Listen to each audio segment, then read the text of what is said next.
പിതാവിന്റെ മൊഴിയും അമ്മുവിന്റെ ഫോണിൽ നിന്ന് ലഭിച്ച തെളിവുകളുമാണ് ആത്മഹത്യാ പ്രേരണ കുറ്റം ചുമത്താൻ പോലീസ് പരിഗണിച്ചത്.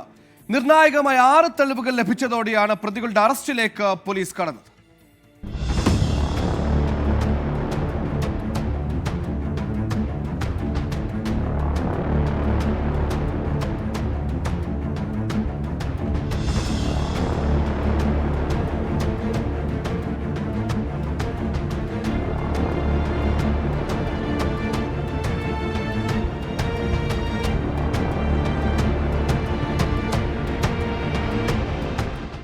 കഴിഞ്ഞ ഒക്ടോബർ മാസത്തിലാണ് അമ്മു നേരിടുന്ന മാനസിക പീഡനങ്ങളെക്കുറിച്ച് പിതാവ് സജീവ് കോളേജ് പ്രിൻസിപ്പലിന് പരാതി നൽകിയത്.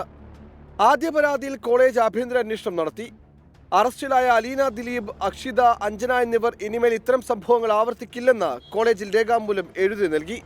അതിനുശേഷം സഹപാഠികളായ പെൺകുട്ടികൾ മാനസിക പീഡനം തുടർന്നതോടെയാണ് രണ്ടാമത്തെ പരാതി നൽകിയത്. സഹപാഠികൾ നൽകിയ വിശദീകരണക്കുറിപ്പും പിതാവിന്റെ പരാതിയും പോലീസ് മുഖ്യ തെളിവായി പരിഗണിച്ചു. ഇതിനു പുറമെ അമ്മുവിന്റെ മുറിയിൽ നിന്ന് ലഭിച്ച ആത്മഹത്യാക്കുറിപ്പിന് സമാനമായ കത്തും തെളിവായി. ക്വിറ്റ് എന്നെഴുതിയ കുറിപ്പാണ് ലഭിച്ചത്. ഡിജിറ്റൽ തെളിവുകളും കോളേജിന്റെ ആഭ്യന്തര അന്വേഷണ റിപ്പോർട്ടും പ്രതികൾക്കെതിരെയുള്ള കുടുംബത്തിന്റെ ആരോപണങ്ങൾക്ക് ബലം നൽകി.